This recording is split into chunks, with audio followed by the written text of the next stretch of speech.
How to mute group notifications for 1 week on WhatsApp. Hello guys, in today's video I'm gonna show you how to mute group notifications for 1 week on WhatsApp. First thing, go to WhatsApp and here you will find this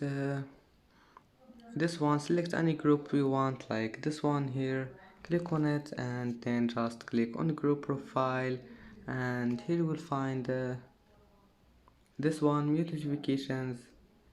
Just click on it and select 1 week and click OK, and here you will find and as you see, group notifications have been muted. And that's it for today's video. If you like this video, don't forget like and subscribe, and thank you for watching this video until the end, and see you in the next video.